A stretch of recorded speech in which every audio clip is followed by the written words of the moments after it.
میرے خیال میں 52,000 اسکوائر فٹ جو ہے اس کی بلڈنگ بنی ہوئی ہے.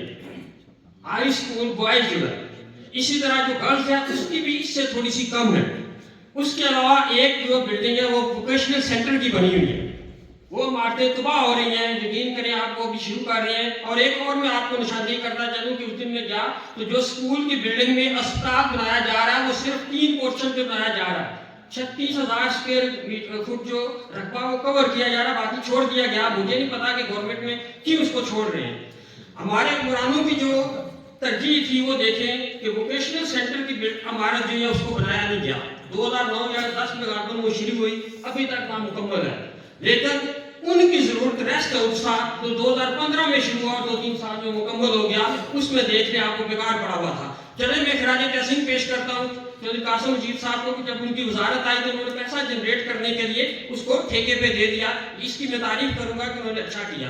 لیکن ساتھ ہی میں ایم ڈی ایچ اے کے ارباب اختیار سے اور جناب چودھری ممالک سوسی چودھری ظفر احمد صاحب آپ سے گزارش کروں گا, چونکہ آپ اپوزیشن میں ہیں تو جو میں چیزیں آپ کو نوٹ کروا رہا ہوں اس پہ آپ آواز بند کیجئے گا کہ ہمارے اس نیو ٹاؤن میں 80 سے 85 کنال رقبہ جو ہے وہ کمرشل شاپس کے لیے ہے.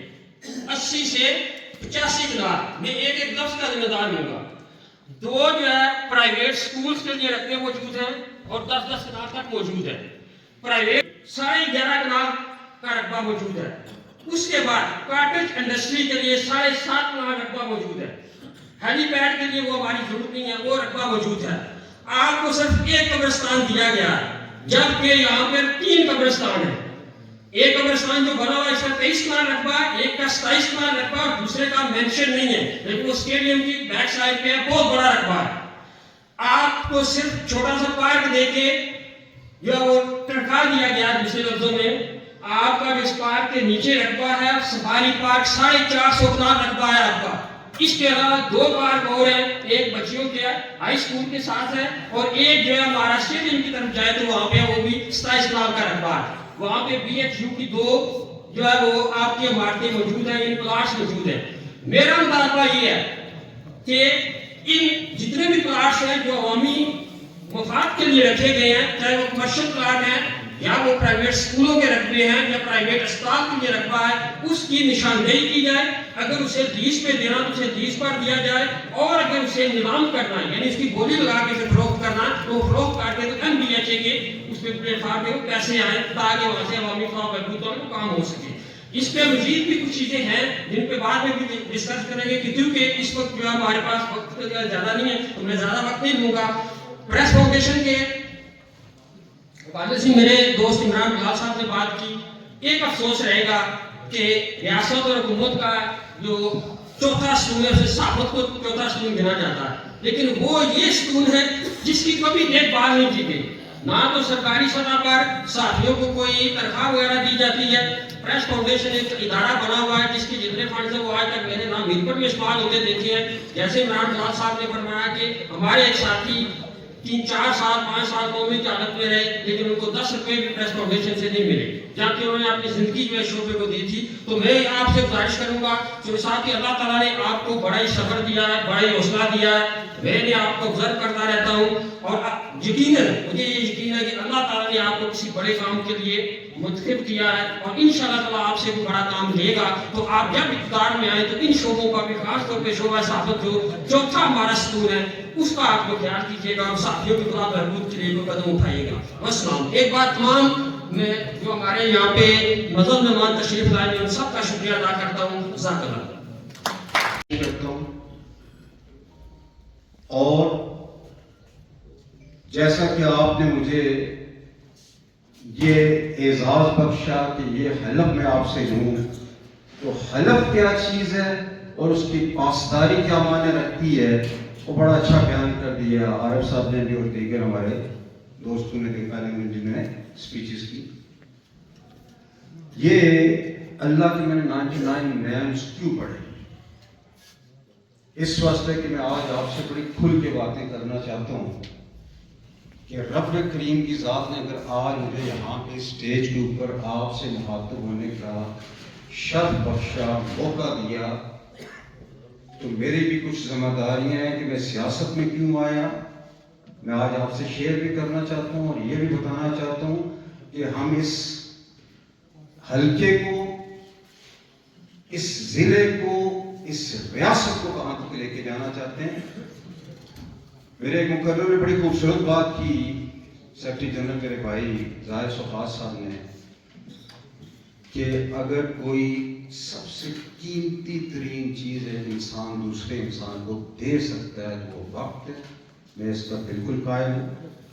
آپ نے اپنا قیمتی وقت اس ادارے کی تقریب حلف برداری کے لیے وقت کیا، اس کے لیے میں آپ کا مشکور ہوں. ایگزیکٹلی اگر میں اپنا ذاتی وقت، اپنے بال بچوں کا وقت، اپنے کنبے قبیلے کا وقت آپ کے لیے وقت کر رہا ہوں تو پھر مجھے اس میں بھی دیانتداری کو مسلمان حیثیت دینی چاہیے. بات یہ ہے، عابد چودھری صاحب بہت اچھے ساتھی ہیں، دوست بھی ہیں، بھائیوں کی طرح رشتہ بھی ہے. بہت اچھا ڈیفائن ہو چکا ہے چیزیں. میں کوشش یہ کروں گا جو چیزیں آپ کے علم میں آ چکی ہیں اس کو رپیٹ نہ کروں، اور لیکن ضمن سا اگر ذکر کوئی چلتا ہے تو اس کو ضرور اظہار کروں گا انشاءاللہ. عابد صاحب، آج جو آپ کی یہ ٹیم بنی ہے، ایک سفر جو اس پریس کلب نے 12 سال پہلے اسکندر یار خالد صاحب کی شکل میں شروع کیا، تو 12 سال ایک بڑا عرصہ ہوتے ہیں، آپ میچور ہو چکے ہوئے ہیں اور آپ کی یہ بڑی کمال کی ٹیم ہے. میری صرف ایک ریکویسٹ ہے، اور آپ لوگ اس چیز کے واقف کار ہیں جتنے میرے صحافی دوست ہیں، کہ میں نے آج تک کسی صحافی سے یہ ڈیمانڈ نہیں کی کہ آپ میرے لیے یہ خبر لگائیں. میں نے کبھی یہ ڈیمانڈ نہیں کی کہ میں غلط کام کر رہا ہوں آپ اس کو پروٹیکٹ کریں. اس چیز کے آپ سب گواہیں، اور میں اللہ کے سامنے گواہوں کہ میں نے یہ چیز کبھی ڈیمانڈ نہیں کی. لیکن آپ سے یہ گزارش کروں گا، میرے نقطہ نظر سے اس وقت ریاست جموں و کشمیر ایک ہیجانی دور سے، ایک بحرانی دور سے گزر رہی ہے. میں اس بحث میں بھی نہیں جانا چاہ رہا کہ اس کے ذمہ دار کون ہیں، لیکن اس حقیقت سے انکار نہیں کیا جا سکتا کہ اس وقت ریاست جموں و کشمیر نازک ترین دور سے صحیح معنوں میں گزر رہی ہے. اور اس میں جو لوگ باشمول میرے یہ کلیم کرتے ہیں کہ ہم آپ کو لیڈ کریں گے، تو پھر ہمیں اپنا کردار بڑا دیانتداری کے ساتھ حق اور صداقت کی بنیاد کے اوپر ادا کرنا چاہیے. مجھے اگر 10 بندے سنتے ہیں، 50 سنتے ہیں، 100 سنتے ہیں، اگر 9-10 ہزار لوگوں نے ووٹ دیا ہے تو میرا اگر وہاں پہ شنوائی موجود ہے تو مجھے ان کے سامنے اصل تصویر، اصل حقیقت رکھنی چاہیے، تاکہ انہیں پتہ ہو کہ یہ ریاست کس طرف جا رہی ہے، یہ ہمارا حلقہ کس طرف جا رہا ہے، اس کا مستقبل کیا ہے، اس ریاست کا مستقبل کیا ہے. بات یہ ہے، میں جس وقت سیاست کے اندر آیا تو میں نے یہ محسوس کیا، میرا یہاں پہ چھوٹا بھائی بیٹھا ہوا ہے، ہمارا بہت عرصہ گزرا لاہور کے اندر اور جنوبی پنجاب کے اندر دوستیاں یاریاں تھیں. تو وہاں پہ ہم جاتے تھے تو وہاں پہ ہم لوگ ایک کلچر دیکھتے تھے، اشرافیہ کا سکہ کیسے چلتا ہے. باخدا میں سوچ نہیں سکتا تھا کہ ہمارے اپنے حلقے کے اندر بھی یہ حالات ہوں. میں سوچ نہیں سکتا تھا کہ یہاں پہ ادارے جو ان کا آئینی کردار ہے وہ ادا کرنے کے بجائے وہ حکمران طبقے کے باندی بنے ہوئے. حیرت ہوئی.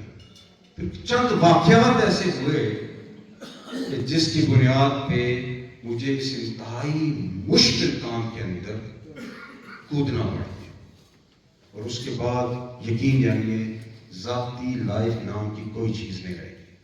یہ نہیں ہو سکتا، یہ بالکل نہیں ہو سکتا کہ میں ایک طرف کلیم کروں کہ میں آپ کے مسائل کا حل پیش کروں گا اور دوسری طرف میں اس کے اوپر کوئی کاغذ نہ کروں. ہم نے الیکشن لڑے، 2016 کے الیکشن لڑا، 2021 کا الیکشن لڑا. میں اس بحث میں بھی نہیں جانا چاہتا کہ رزلٹ کیا تھا، وہ آپ لوگوں کو بھی پتا ہے، مجھے بھی پتا ہے، قاسم صاحب کو بھی پتا ہے. میرا موقف یہ ہے کہ اگر میں اسمبلی سے باہر رہ گیا تو پھر میں نے کیا ڈیلیور کیا؟ اگر پی ٹی آئی کی حکومت آئی تھی تو پھر میں نے کیا ڈیلیور کیا؟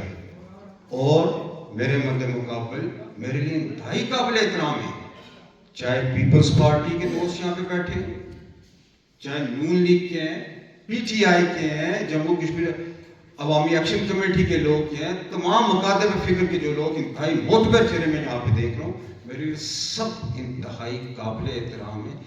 لیکن چیز یہ ہے کہ آپ ضرور اس چیز کو پہچانیں کہ پچھلے 50 سال یہ اقتدار کدھر گھومتا رہا. یہاں کے حلقے کے مسائل کا ذمہ دار اپنے اپنے گریبان میں ہم سب چاہتے ہیں اور بڑا ہی نیوٹرل تجزیہ کریں. میں نے بھی پیپلز پارٹی کو ووٹ دیے، آپ لوگوں نے بھی دیے. اللہ جنرل اسپیکر میرے والد صاحب کو میں نے ایک دفعہ ان سے پوچھا کہ جی آپ نے کیوں جو مجید صاحب کی سپورٹ کر رہے ہیں؟ تو باخدا یہ میں 1996 کی بات آپ کو بتا رہا ہوں. انہوں نے کہا جی کہ مجھے لگتا ہے کہ اللہ تعالیٰ کی ذات ان کو وزیر اعظم بنائے گی اور ان کے اندر جو تڑپ ہے کام کرنے کی، یہ ہمارے حلقے کو بنائیں گے، ہمارے ایریے کو بنائیں گے، ہمارے ڈسٹرکٹ کو بنائیں گے، ریاست کو بنائیں گے. میں یہ باخدا لفظ کہہ رہا ہوں. سپورٹ کی. دیانتداری سے بتائیے گا کہ جس وقت ہمارے حلقے کے اندر وزارت عظمیٰ آئی، کیا ہم نے اس کو صحیح معنوں میں اس حلقے کے لیے استعمال کیا؟ نہیں. سب جانتے ہیں میری ان کے ساتھ رشتہ داری بھی ہے. میرے منہ سے آپ انشاءاللہ تعالی العزیز کبھی بھی آپ یہ نہیں سنیں گے کہ میں نے کسی کو صاحب کے علاوہ ملاقات کی، گالی گلوچ کے اوپر میں اترا ہوں، انشاءاللہ یہ نہیں ہوگا. لیکن چونکہ ہم لوگ ایک ایسی فیلڈ کے اندر ہیں جہاں پہ ہم نے ڈیلیور کرنا، ہم آپ سے کمٹمنٹ کرتے ہیں کہ یہ ہم نے چیز آپ کو دینی ہے. ہم آپ کو خواب دکھاتے ہیں اور ان خوابوں کے بنیاد کے اوپر آپ ہم پہ اعتماد کرتے ہیں، ہمیں ووٹ دیتے ہیں. اور اس کے بعد جب ہمیں موقع ملتا ہے تو اگر ہم ڈیلیور نہیں کر پاتے تو پھر آپ لوگ یہ حق رکھتے ہیں کہ آپ کہہ سکیں کہ جی آپ نے ہمیں جھوٹے خواب دکھائے. سیاست کو ہم نے گالی بنا دیا. میرے سگے بھائی نے مجھ سے پوچھا کہ کیوں سیاست میں جا رہے ہو؟ شہرت کے لیے جا رہے ہو؟ پیسہ کمانے کے لیے جا رہے ہو؟ نام بنانے کے لیے جا رہے ہو؟ تو میں نے کہا جی کہ نہیں، کوئی ایک مشن ہے اس کے لیے جا رہے ہو. تو اس سگے بھائی میرے نے مجھ سے حلف لیا وہ سیاست کرو جس کو حضور پاک صلی اللہ علیہ وسلم نے عبادت کا درجہ دیا. میرے دوستوں بزرگوں، مجھے قطعاً کوئی غرض نہیں ہے کہ میں اقتدار کے اندر جاتا ہوں یا نہیں جاتا، میں اسمبلی کا حصہ بنتا ہوں یا نہیں بنتا، لیکن اتنا کام ضرور کر کے جاؤں گا. ایک سوچ، ایک ویژن، ایک نئی جہت اور لوگوں کو یہ امید دے کے جاؤں گا کہ یس وی کین برنگ چینج. دوستوں بزرگوں، جتنا میرے پاس ٹینیور آیا اسی ہال کے اندر، جس دن ہمارا رزلٹ آیا اس سے اگلے دن ہم اسی ہال میں بیٹھے ہوئے، میری آپ تقریر لکھنوا لے تو میں نے یہ کہا تھا کہ اس حلقے کو انشاءاللہ میں نے وعدہ کیا تھا کہ تحصیل کا درجہ دلواؤں گا. اللہ کی ذات نے میری اس چیز کے اندر برکت. تاریخ میں اس سے پہلے آزاد کشمیر کی تاریخ میں یہ کام نہیں ہوا. ہمیشہ پہلے اعلان ہوتا ہے، وزیر اعظم وقت اعلان کرتا ہے، اس کے بعد ایک پروسیس چلتا ہے. وہ پروسیس کئی دفعہ سالوں پہ محیط ہوتا ہے اور اس کے بعد جا کے نوٹیفائی ہوتا ہے اور عملی شکل میں کوئی چیز شکل اختیار کرتی ہے. یہ تاریخ میں پہلی دفعہ ہوا، نوٹیفیکیشن ہو گیا، دفاتر چالو ہو گئے، اس کے فوری بعد 3-4 دن کے بعد پرائم منسٹر وقت نے آ کے اس کا افتتاح کیا. اور اس کے ساتھ 10